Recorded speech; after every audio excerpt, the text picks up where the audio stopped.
வணக்கம் நண்பர்களே. கார்த்தி ரேவதி சீரியல் செம பரபரப்பாக போயிட்டு இருக்குன்னே சொல்லலாங்க. பரபரப்பான கட்டத்தில் கோவில் கும்பாபிஷேகம் களை கட்டுது. நம்ம கார்த்தி நம்ம அத்தை டிடெக்டிவ் அவங்க மூலமாக என்னை பற்றிய ரகசியத்தை தெரிஞ்சுக்க முன்னாடி நானே அத்தை கிட்ட நான் தான் ராஜ சேதுபதியோட பேரேன் அப்படின்னு உண்மையை சொல்லட்டு போகிறேன் அப்படின்னு சொன்ன உடனே நம்ம பரமேஸ்வரி பாட்டி அப்படி சொன்னால் சாமுண்டேஸ்வரி கும்பாபிஷேகத்தை உன் மாமின் கையால் நடத்த விட மாட்டாப்பா. ஏற்கனவே உங்கள் அம்மா இருந்தனால தான் இந்த கும்பாபிஷேகம் தடைப்பட்டுட்டு, அதனால் கண்டிப்பாக இப்போ கும்பாபிஷேகத்தை சீக்கிரமே முடிச்சிருவோம். அதுக்கு பிறகு உங்கள் அத்தைகிட்ட நீ தான் ராஜ சேதுபதியோட பேரன் அப்படின்னு உண்மை சொல்லு. அது வரைக்கும் எனக்காக சொல்லாத அப்படின்னு நம்ம பரமேஸ்வரி பாட்டி கேட்குறாங்க. இதை பார்த்த உடனே யோசிக்கிறாங்க. நம்ம ராஜா சொல்கிறாங்க, மாப்பிள்ளை எங்கள் அம்மா சொல்கிறது தான் கரெக்டாக படுது. நீங்கள் இப்போதைக்கு சொல்லாதான். ஏற்கனவே நம்ம சாமுண்டீஸ்வரிக்கு உன் மேலே கொஞ்சம் சந்தேகம் இது நீ தான் அப்படின்னு தெரிஞ்சிட்டுனா உன்னை வெறுத்து ஒதுக்கிடுவா மாப்பிள்ளை. அது மட்டும் நான் பார்க்க முடியாது. அதனால இந்த விஷயம் இப்போ நீ சொல்லாண்டா அப்படின்னு அந்த இடத்துல தடுத்துறாங்க. நம்ம ரேவதியும் நீங்கள் சொல்லாண்டா அம்மா நல்லா கோபப்படுவாங்க உண்மை தெரிஞ்சா அப்படின்னு தடுக்கிறாங்க. நம்ம ராஜா கொஞ்சம் யோசித்துட்டு சரி அப்படின்னு ஒத்துக்கிடாங்க. கும்பாபிஷேகத்தை நடத்தலாம் அப்படின்னு கும்பாபிஷேக வேலை களை கட்டிட்டுன்னு சொல்லலாங்க. அதை பற்றி தான் இந்த வீடியோக்குள்ளே பார்க்க போகிறோம். அதுக்கு முன்னாடி சேனலுக்கு லைக் அண்ட் சப்ஸ்கிரைப் பண்ணுங்கள் ஃப்ரெண்ட்ஸ். பக்கத்தில் இருக்க பெல் ஐக்கானையும் கிளிக் பண்ணுங்கள். அப்போ தான் நான் போடுற ஒவ்வொரு வீடியோவை நோட்டிஃபிகேஷனாக உங்களுக்கு கிடைக்கும். வாங்க ஃப்ரெண்ட்ஸ் வீடியோக்குள்ளே போகலாம்.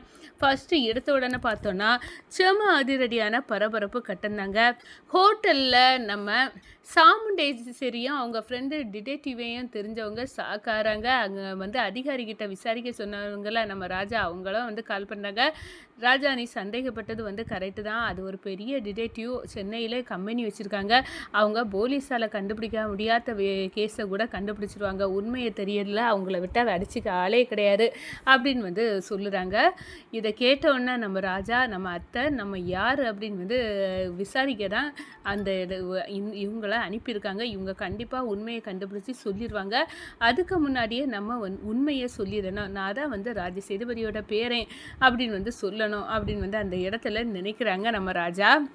வீட்டில் படபடன்னு ஓடி எல்லாத்துக்கிட்டையும் சொல்லுறாங்க. ராஜா பரமேஸ்வரி பாட்டி இவங்க எல்லாத்தையும் கூப்பிட்டு நான் உண்மையை சொல்ல போகிறேன். நான் தான் ராஜ சேதுபதியோட பேரன் அப்படின்னு நம்ம அத்தைக்கிட்ட சொல்ல போகிறேன். என்ன ராஜா இப்போ சொன்னால் நிலைமை என்ன ஆகும்? ஈஸ்வரி ஓ மேலே மொத்த கோபத்தையும் காட்டுவா. அவளோட கோபம் எனக்கு தெரிய வேண்டாம் அப்படின்னு இப்போதைக்கு வேண்டாம் அப்படின்னு சொல்கிறாங்க. மாமா வேற யாராவது சொல்லி உண்மை தெரிஞ்சால் அதை விட கோவப்படுவாங்க. இவ்வளோ காலம் அவங்கள்ட்ட மறைச்சிட்டு இருந்ததே நான் செய்த தப்பு.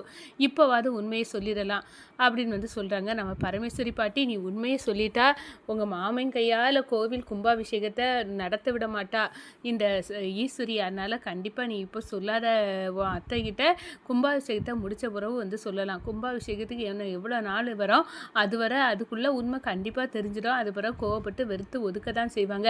அதனால் இப்போவே சொல்லிடலான்னு சொல்கிறாங்க. அப்படி ஒன்றும் இல்லை, கும்பாபிஷேகம் சீக்கிரம் பண்ண வைக்கலாம்.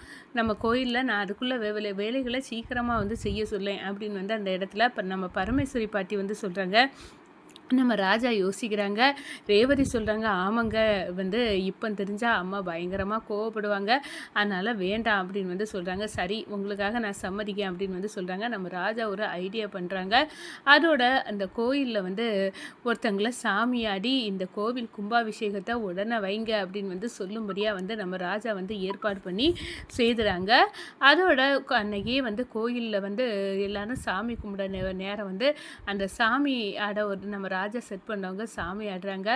ஆடி சொல்கிறாங்க நின்று போனேன் என் கோயில் கும்பாபிஷேகம் இப்போ நடக்கணும். என்னை ஒரு வாரத்துக்குள்ளே எனக்கு கும்பாபிஷேகம் நடந்தே ஆகணும் அப்படின்னு அந்த இடத்துல சாமியாடி சொல்கிறாங்க. ஊர் மக்கள் எல்லாமே திரண்டு நம்ம சாமுண்டேஸ்வரிட்ட போகிறாங்க. அம்மா கோவிலில் கும்பாபிஷேகம் நின்று போனது இனி நடக்கணும். சாமியாடி சொல்லியிருக்காங்க, அது நடக்கணும், உங்கள் கையில் தான் இருக்குது அப்படின்னு சொல்கிறாங்க. சரி கோயில் கும்பாபிஷேகத்துக்கு நான் ஒத்துக்கிட்டேன், அது சீக்கிரம் நடக்கட்டும் அப்படின்னு அந்த இடத்துல சொல்லுறாங்க.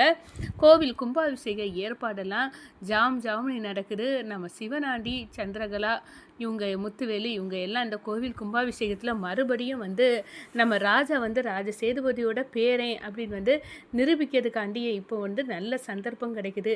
இந்த கோயிலில் வச்சு கண்டிப்பாக அதை நிரூபிச்சிடலாம் அப்படின்னு அவங்க ஒரு சைடு கங்கணம் கட்டிட்டு இருக்காங்க.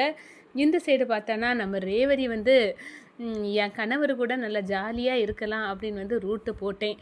ஆனால் அதுக்கடையில் எங்கள் அம்மா வந்து டிடெக்டிவை விட்டு இது ராஜா வந்து ராஜ சேதுபதியோட பேரனா, அதான் என் அத்தை பையனா அப்படின்னு வந்து விசாரிக்க விட்டுருக்காங்க.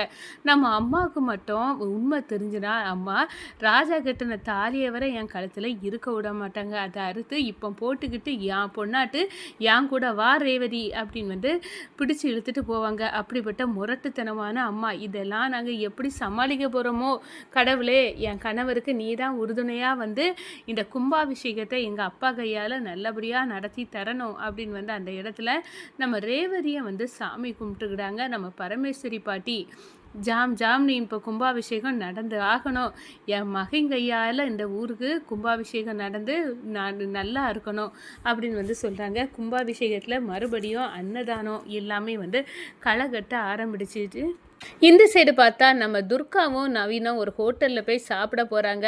அப்போ தான் வந்து அங்கே அதே ஹோட்டலில் வந்து முத்துவேலும் சிவனாண்டியும் இருக்காங்க. நம்ம கடுப்பாறாங்க. நம்ம துர்காவும் நவீனும் சந்தோஷமாக இருக்கிறத பார்த்து இவள் சாமுண்டேஸ்வரி மொவதான இவள்கிட்ட வம்பு இழுக்கணும், இப்போ என்ன பண்ணலாம் அப்படின்னு வந்து நம்ம சிவனாண்டி யோசித்துக்கிட்டு சொல்கிறாங்க. இங்கே ஒருத்தனுக்கு சுணரே கிடையாது, எவ்வளோ நாள் வந்து இந்த சாமுண்டேஸ்வரி வந்து வெறுத்து ஒதுக்குனாலும் சுணறு கிடையாமல் இந்த துர்கா பின்னாடியே இருக்கான், துர்காவை கல்யாணம் பண்ணிக்கிட்டு அப்படி இப்படின்னு வந்து ஹோட்டலில் வந்து தாக்குன்னு நம்ம நவீனையும் துர்காயும் வந்து வெளுக்குறாங்க. இதை பார்த்துக்கிட்டு நம்ம நவீன் யாருக்கிட்ட சூடு சொன்னது கிடையாது, நீ என் அத்தைக்கிட்ட எவ்வளோ தூரம் வந்து திட்டு வாங்கினா ஊர் மக்கள்கிட்டையும் திட்டு வாங்கிட்டு இந்த ஊரில் நீ லாந்தி திரியிறிய, உனக்கு தான் சூடு சொன்னது எதுவுமே கிடையாதடா அப்படின்னு வந்து அந்த இடத்துல அடிக்கிறாங்க. என் மேலேயே கையை வச்சுட்டா நான் உன்னை விட போகிறதில்லை அப்படின்னு வந்து சிவனாண்டியும் அந்தளவு ஏட்டிக்கு போட்டியாக வந்து பயங்கரமாக சண்டை நடக்குது. எல்லாரும் செருத்து பார்க்குறாங்க. அதே ஹோட்டலுக்கு நம்ம சந்திராயும் நம்ம சாமுண்டேஸ்வரியும் வராங்க. வந்த உடனே இங்கே பார்க்குறாங்க, என்னடா இப்படி மல்லு கட்டிட்டு நிற்கிறாங்க அப்படின்னு வந்து சொன்னோன்னே யாருன்னு பார்த்தா பயங்கர சாக்கு. நவீன துர்கா சிவனாண்டியை எடுத்து சண்டை போட்டுட்டு இருக்காங்க. இப்படியா முரட்டுத்தனமாக வந்து சண்டை போடுவேன் அப்படின்னு வந்து நம்ம நவீனை பார்த்து கேட்குறாங்க. இல்லத்த அவன் என்ன சொன்னான் பாருங்க, உங்களை பற்றியும் திட்டுனா அப்படின்னு வந்து சொல்கிறாங்க. யாருடா அத்தை, உனக்கு என்னை பார்த்து இன்னொருக்கா அத்தைன்னு சொன்னால் உன்னை விட போகிறதில்ல அப்படின்னு வந்து கோவப்படுறாங்க நம்ம சாமுண்டேஸ்வரி. உடனே வந்து உன்னை பற்றி என்ன தெரியுமா சாமுண்டேஸ்வரி இவன் சொன்னான் அப்படின்னு வந்து இதே எல்லாத பொல்லாததை என் அத்தைக்கிட்ட ஊட்டாதடா, மறுபடியும் அத்தைன்னு சொல்லா அப்படின்னு வந்து நவீனை வந்து சொல்லதை பார்த்து பயங்கர கடுப்பாகிறாங்க. ஒரு கட்டத்தில் நவீனை அடிக்கிறதுக்கு கையை வாங்குறாங்க நம்ம சாமுண்டேஸ்வரி. என்னம்மா நினச்சிக்கிட்டீங்க, என் கணவர் யாரும் இல்லை, நீ அடிக்கலாம் நீ பார்த்தியா, அப்படி ஒன்றும் அடிக்க முடியாது, நான் இருக்கேன் அவருக்காக அப்படின்னு வந்து அம்மா கையை அடிக்க விடாமல் அப்படியே தடுத்து நிப்பாட்டி பிடிச்சி நிற்கிறாங்க. இவ்வளோ தூரம் வந்துட்டியா, உன் புருஷனுக்காக அம்மாவே எதிர்க்க ஆரம்பிச்சிட்டதில்ல, உனக்கு எவ்வளோ வீம்பு இருக்கணும் அப்படின்னு வந்து நம்ம துர்காவை வந்து சாடுன்னு நம்ம சாமுண்டேஸ்வரி வந்து சாடுறாங்க. சிவனாண்டி இப்படி தான் உன் பொம்பளை பிள்ளைங்க எல்லாத்தையும் உன்கிட்ட இருந்து பிரிப்பேன், நீ தனியாளாக நிற்ப சாமுண்டேஸ்வரி அப்படின்னு வந்து அந்த இடத்துல மனசுக்குள்ளே நினைக்கிறாங்க சிவனாண்டி.